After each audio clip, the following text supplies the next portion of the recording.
हमारे चैनल को अवश्य सब्सक्राइब करें और नए अपडेट्स सबसे पहले पाने के लिए इस बेल बटन को दबाना न भूलें।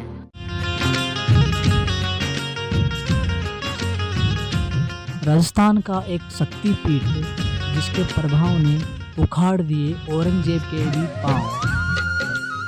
अरावली के सुरम्बे घाटियों के बीच से निवास करती है एक अनोखी चमत्कारी देवी शक्ति जिसके दर्शन मात्र से हो जाते हैं कष्ट दूर।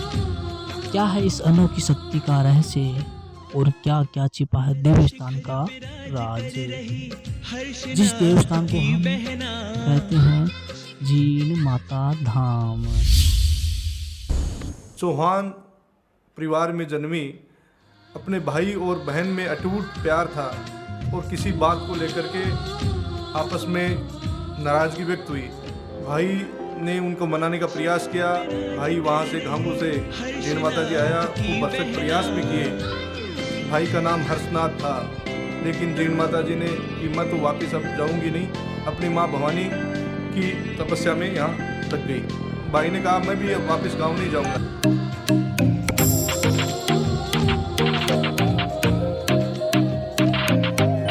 हर्षनाथ भैरू और जीण माता जी का भाई और बहन का संबंध है। जो इधर रास्ता जा रहा है ये जीण माता जी जा रहा है, और जो ये सीधा रास्ता है ये हर्षनाथ भैरू जा रहा है।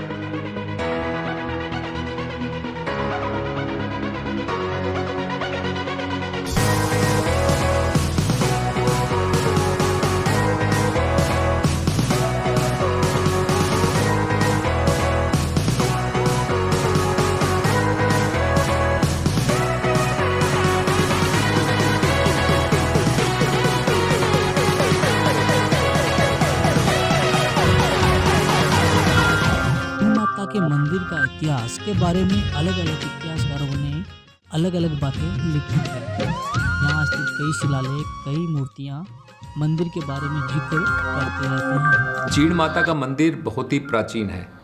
मंदिर के अंदर 8 शिलालेख लगे हैं जो अलग अलग समय पर लगाए गए, लेकिन इनमें सबसे जो पुराना शिलालेख है वो है विक्रम संवत 1029 का।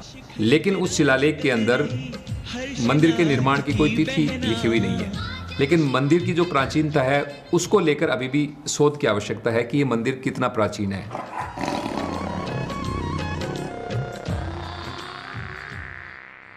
कहते हैं माता जीण भवानी काजल शिखरा की चोटी से उतर कर एक गुफा के अंदर अपना स्थान ग्रहण किया है।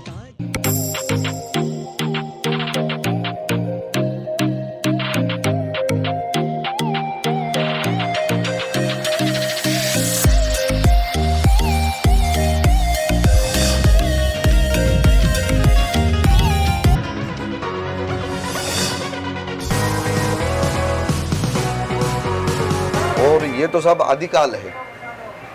एक काल बोलते हैं महाकाल को उज्जैन में जो विराजमान है, और एक इसको बोलते हैं आदिकाल। 51 पीठों में से एक शक्तिपीठ है श्री माँ जीण भवानी। और यहाँ पे चंद्रग्रहण, सूर्य ग्रहण जब भी होता है, इस वजह से यहाँ पे ये पट कभी भी बंद नहीं होता है।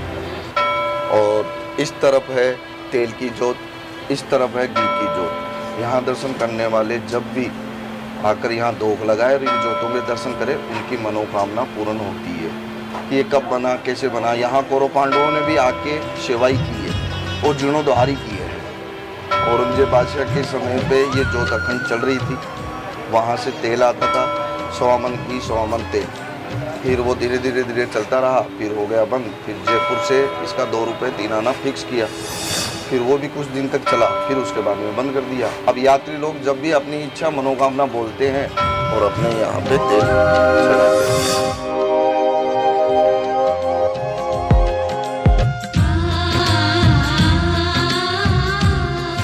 माता जीण भवानी के प्रति आस्था का अंदाजा आप इस प्रकार लगा सकते हैं कि भारत के राष्ट्रपति और उपराष्ट्रपति अपने कार्यकाल के दौरान माँ भवानी की माता के दर्शन करने आते रहते हैं।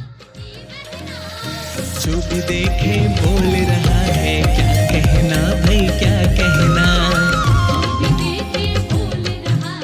भाई और बहन के अटूट प्रेम के बाद में जिस तरीके से उन्होंने आज माँ भगवती जगदम्बा जो जींद के नाम से प्रसिद्ध है, वो हर्षनाथ भैरू के नाम से प्रसिद्ध है, शायद ही ऐसा कोई आदमी हो जो राष्ट्रपति से लेकर के मुख्यमंत्री से लेकर के राज्यपाल तक सारे लोग एक मंदिर में आए हों। बहुत कम लोग मंदिर हैं ऐसे। जींद माता एक ऐसा स्थान है। और भी कई तरह की यहाँ कथाएँ प्रचलित हैं। यहाँ मैं आपको निवेदन करूँ कि जींद माता स्थान पर औरंगजेब ने अपनी सेना भेजी थी मूर्तियों को खंडित करने के लिए। तब माँ भवानी ने जो बहुरा माखी होती है उसका रूप लेकर के उस सेना पे अटैक किया और सेना को वापस नंगे पांव जाना पड़ा। उस दिन के बाद में औरंगजेब ने हर साल अपने खाते से 1.25 मन तेल यहाँ भेजना शुरू किया। और जो अभी अखंड ज्योत यहाँ माँ भवानी जींद के चल रही है, वो ऐसी मान्यता है कि वहाँ से शुरुआत हुई है और फिर राजस्थान सरकार ने भी इस व्यवस्था को शुरू रखा। अभी तक वो अखंड ज्योत वहाँ जल रही है। इसलिए जिस तरीके से माँ जींद ने अपने जीवंत कई परिचय दिए हैं। सच्चा न्याय चुकाती है, दर पे आता जो फरियादी उनकी बिगड़ी बनाती है।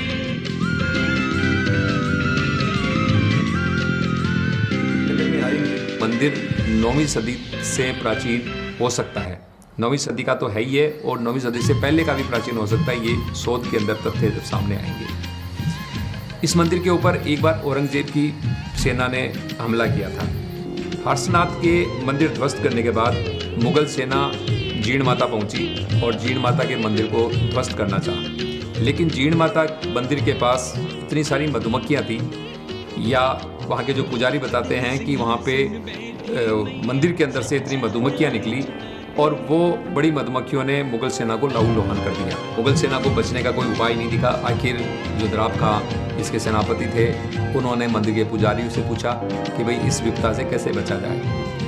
तब उन्होंने कहा कि मंदिर के अंदर तेल चढ़ाओ, तब ये मधुमक्खियाँ शांत हुई। आखिर द्राप खां ने माता के यहाँ, जींद माता के यहाँ तेल चढ़ाने की घोषणा की, मधुमक्खियाँ शांत हुई और इस तरह से मुगल सेना बिना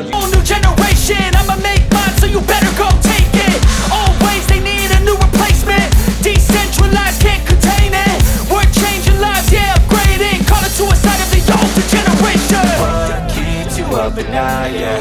Make all the demons quiet, yeah. We were built to thrive, yeah. I think that we've all had enough. What keeps you up at night, yeah. Make all the demons quiet, yeah. We were built to thrive, yeah. I think that we've all had enough, yeah. I think that we've all had enough. Sick of dealing with the old plan. They know that we're calling it wrong. You got me like, oh yeah. I think that we've all had enough. Sick of dealing with the old plan. They know that we're calling it wrong. Hey, it's too late to try to go contain it. A generation fueled by creation. We live lives on a small screen nation. We control the airwaves, no negotiation. I refuse to think we need saving. Something good will come from creation. And when we think that the world is too anxious, we'll adapt, evolve, survive and save it. What keeps you up at night, yeah.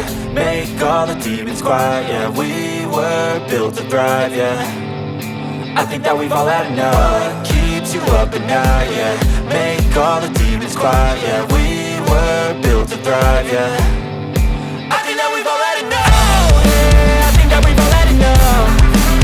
Sick of dealing with the old, fearless. Fearless.